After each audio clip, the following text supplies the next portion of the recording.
Muy buenos días, señor presidente, y a todos los que componen el panel y a todos mis compañeros. Janet Ramón, de Canal 8, Tu Nueva Visión, con sede en Comalcalco. Bueno, mi pregunta va dirigida precisamente en una cuestión de educación. Universidades del Bienestar Benito Juárez García, que fueron uno de sus compromisos, dos de los compromisos más relevantes que usted ha adquirido aparte, educación y salud. Y con referente al de educación, estas universidades ya son más de 140 universidades en todo el país. En el estado de Tabasco hay 3 universidades, la de Comalcalco, fundada en 2016, y la de Los Ríos, así como la de Cárdenas, Tabasco, en donde se imparten diferentes licenciaturas e ingenierías. Aquí el planteamiento es, en la mañanera del 2022, el 23 de diciembre que se llevó aquí a cabo, hice la pregunta con referencia a el seguro precisamente para todos los administrativos y personal docente que componen estas universidades. Lo felicito por esa parte porque ya es una realidad. Después de esa pregunta se le dio seguimiento y hoy ya se cuenta con el Seguro Social. La siguiente pregunta que va relacionada con eso es que aún no se cuenta con la basificación que se había comentado que se iba a dar a docentes y administrativos, así como el incremento a la cuota de beneficio que perciben precisamente por los servicios que se dan en estas universidades. Quería saber si ya hay algún plan precisamente en desarrollo para darle continuidad. Ya se cuenta con lo que es el Servicio de Seguridad Social, ahora sería lo que es la basificación para estos docentes y administrativos y el aumento en la cuota que se percibe. Voy a verlo. No tengo la información. Este año decidimos manejar el presupuesto con 3 prioridades. Una, los programas de bienestar, garantizar los incrementos y que ningún programa de bienestar desaparezca, que se mantengan todos y que reciban más presupuesto. Van a pasar los programas de bienestar de 500,000 millones a cerca de 800,000 millones de pesos este año, los programas de bienestar, lo que recibe la gente por derecho de manera directa. La otra prioridad, bueno, aquí también incluye el garantizar el derecho a la salud. Es un compromiso, es un desafío el que vamos a mejorar sustancialmente los servicios de salud en unidades médicas, centros de salud, hospitales, que no falten los médicos, que no falten los especialistas, las medicinas. Aquí aprovecho para decir que ya inauguramos la megafarmacia, que tiene 2 propósitos. Es el almacén de medicinas de todo el sector salud, porque son 90,000 metros cuadrados techados, 9 hectáreas techadas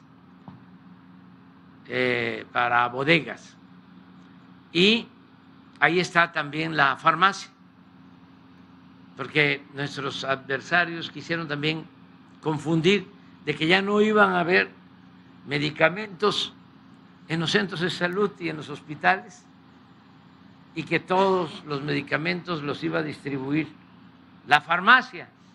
No, continúa el mismo sistema de distribución. Hay como 20,000 unidades médicas en el país, ya en este sistema, tanto del seguro como del ISSSTE, como del IMSS Bienestar, 20,000, y casi en todas hay una farmacia.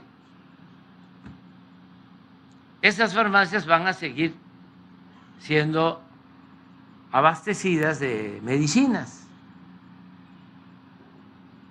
constantemente.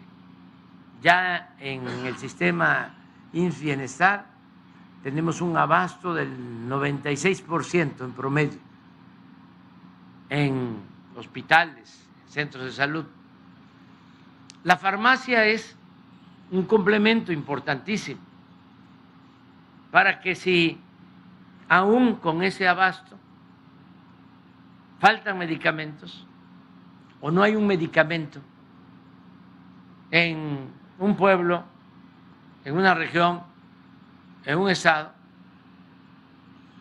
se llame a la farmacia, en 3 horas se hacen los enlaces para ver si ese medicamento no está en algún centro de salud, en algún hospital, en algún almacén del Seguro Social, y se lleva a el paciente, y si en 3 horas no se encuentra el medicamento, entonces sí, sale el medicamento de la megafarmacia y en un plazo no mayor a 48 horas, hasta en los lugares más apartados, va a estar el medicamento.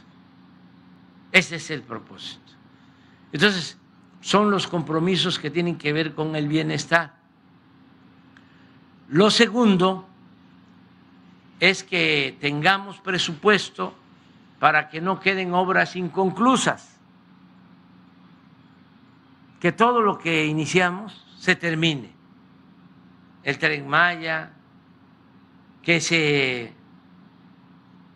termine el malecón, que se termine el acueducto, que opere sin ningún problema la refinería de Dos Bocas, que se termine el proyecto del Istmo de Tehuantepec, que terminemos de habilitar 100,000 hectáreas de distritos de riego en el norte y muchas obras, que no quede, que se termine el tren Toluca Ciudad de México, el tren de el aeropuerto Felipe Ángeles a Buenavista hasta el centro de la Ciudad de México, el Metrobús de Chalco a Santa Marta, tantas obras que tenemos, que vamos a ir inaugurando. Vamos a inaugurar obras este mes y el próximo. Vamos a estar inaugurando obras. Entonces, eso es lo segundo, que no falte el presupuesto para las obras que están en proceso. Y lo tercero es mejorar la situación salarial y basificar a maestros, a médicos, a quienes trabajan al servicio del Estado. Esto incluiría las universidades del bienestar, y esto Benito incluye Juárez. lo educativo, o sea, estamos viendo en general y también mejorando los salarios. Son las 3 prioridades, ya para concluir. Así es. Ya llevamos casi 1 millón de maestros basificados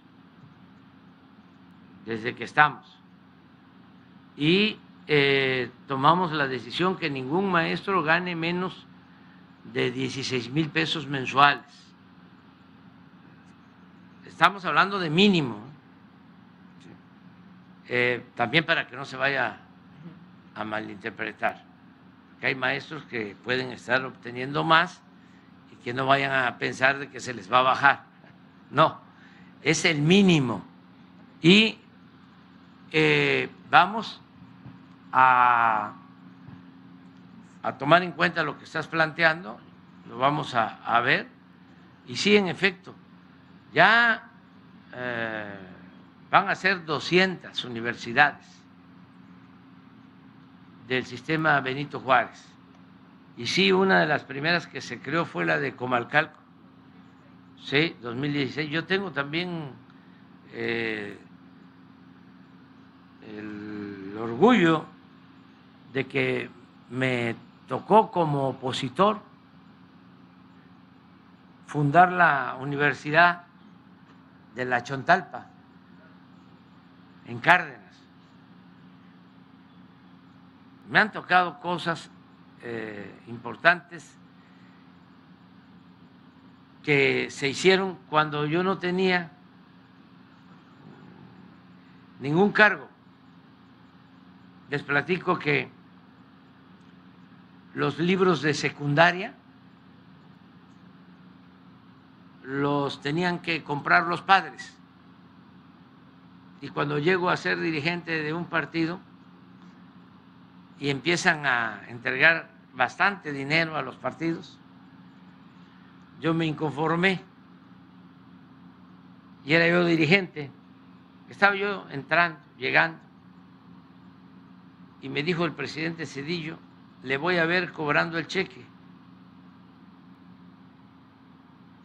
Y le dije, posiblemente, no me acuerdo, que se iba a quedar con las ganas. Y en efecto, ese partido recibía como 5 millones de pesos al año y de repente 200 millones al año.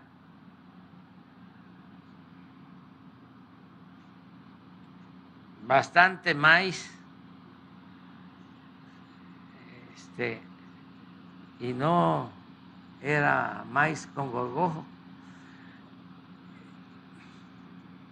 ¿Qué hicimos? Bueno, pues decidimos no usar el dinero para asuntos de partido. Se crearon unas oficinas, unas casas para defender a los paisanos migrantes. Se le dieron becas a huérfanos, a viudas, porque se olvida, pero en la época de Salinas asesinaron a cerca de 600 luchadores sociales de nuestro movimiento y quedaron viudas y huérfanos. Y se creó un fideicomiso para entregarle las becas a los huérfanos y a las viudas. Y lo tercero fue que entregamos los libros de secundaria de manera gratuita en los municipios donde gobernábamos. Y el enojo de Zedillo lo llevó a que primero querían prohibir que entregáramos nosotros los libros de manera gratuita. Era secretario de Educación Miguel Limón. Y como no pudieron,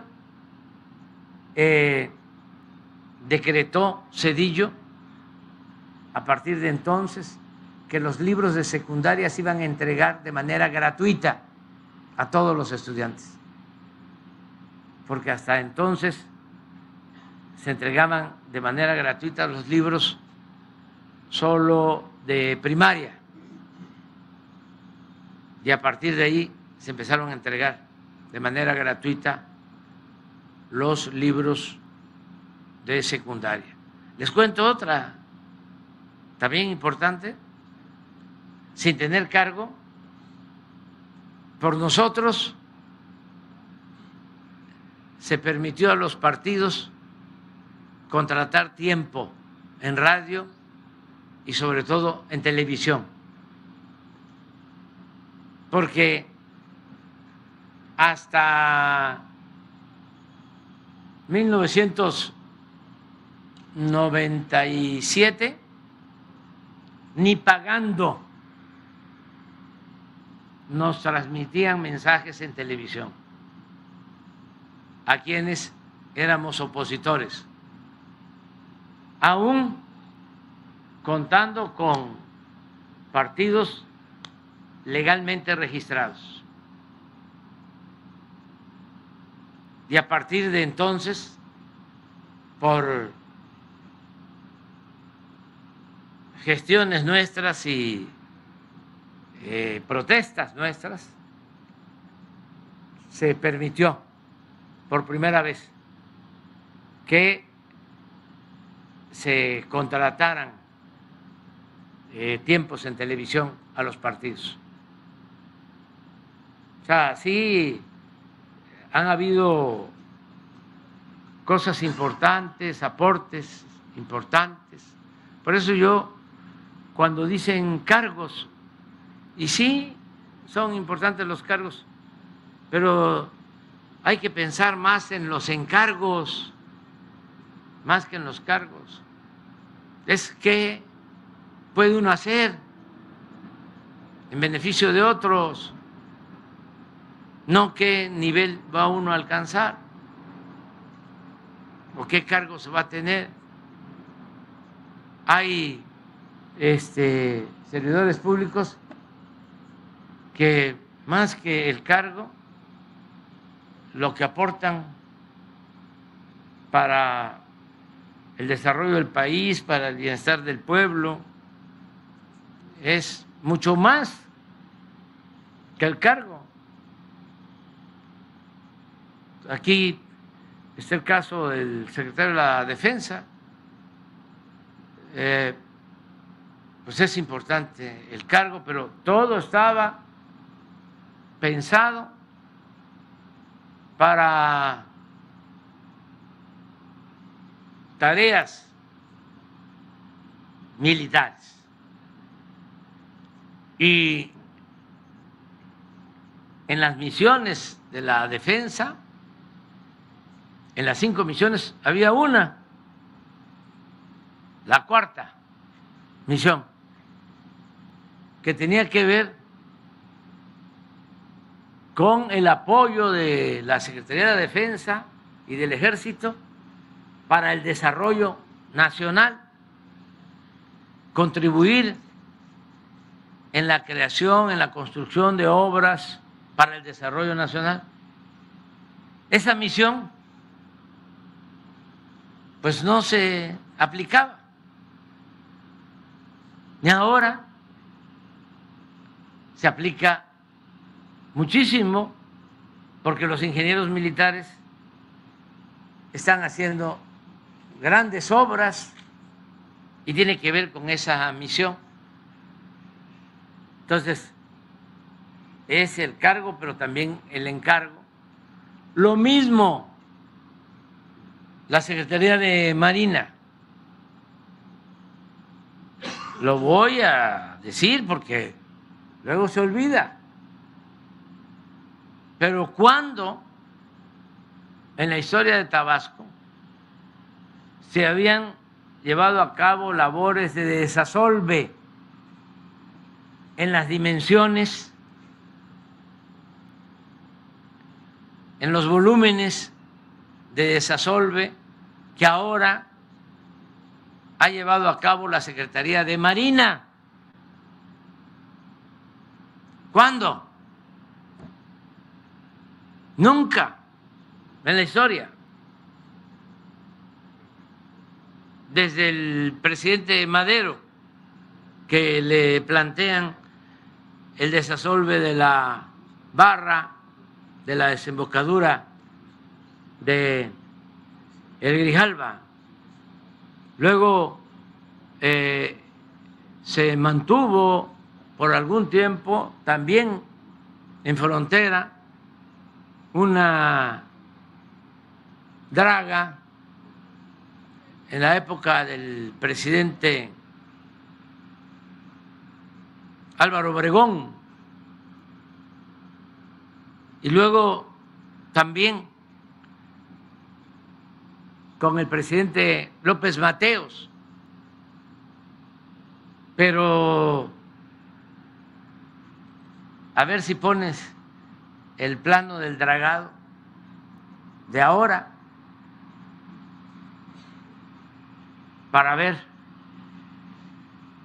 cuánto se han desasolvado los ríos, porque también esa es una causa de la inundación, el que los ríos permanecen asolvados. Y esto hay que hacerlo, y también como recomendación, trabajar más en el río de la Sierra,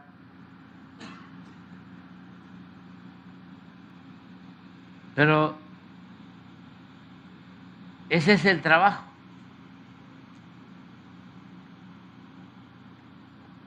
De dragas. Se han adquirido dragas nuevas para hacer ese trabajo de desasolve.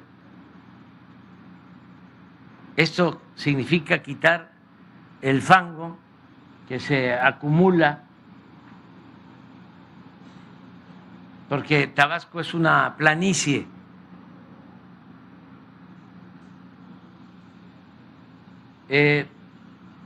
Entonces, todos los ríos vienen de Chiapas, de la parte alta, y vienen arrastrando lodo y se van taponeando los cauces de los ríos, y esta es una labor importante para que en épocas de lluvia no haya desbordamiento, o sea, menor el desbordamiento. Es profundizar los cauces, que no se salga de cauce el agua,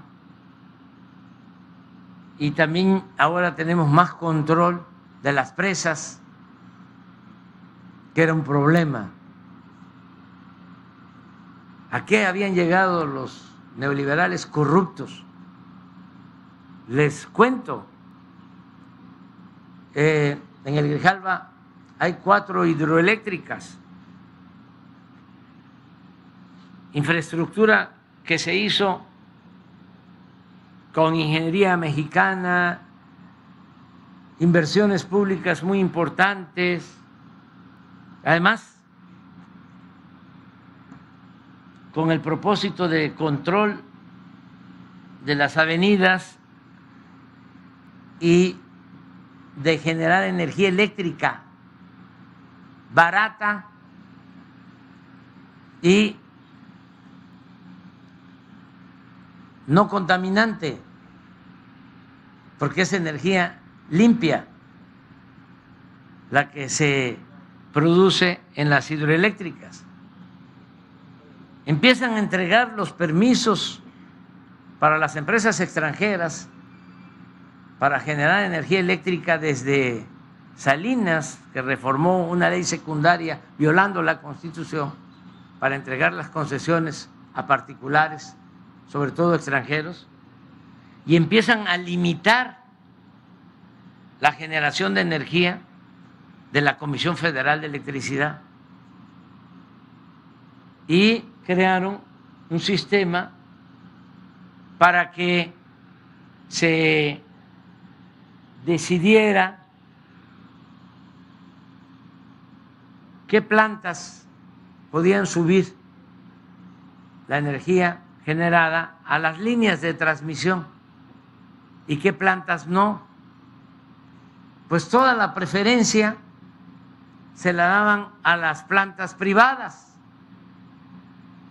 eran las que tenían el llamado despacho de energía, eran las que subían primero y se pagaba muy cara esa energía. Y estas plantas hidroeléctricas se mantenían subutilizadas. Si una hidroeléctrica tiene 4 o 5 turbinas, solo se usaba una para que no compitiera con la empresa particular. Entonces la infraestructura pública estaba parada. Adicionalmente, como si fuese poco, los embalses, las presas estaban llenas de agua porque no se turbinaba. Y cuando venían los tiempos de lluvia, de huracanes, como ya estaban los vasos de las presas llenas, tenían que sacar todo el agua y por eso inundaban Tabasco. No les importaba. nos pasó, bueno, tengo aquí varias anécdotas que contarles, pero ¿qué intereses? Porque yo vine aquí ya siendo presidente y dije, no se va a volver a inundar Tabasco. ¿Y qué creen? Se volvió a inundar como al año, porque no podía el gobierno con estos organismos supuestamente autónomos que fueron creando durante el neoliberalismo para proteger a las empresas extranjeras.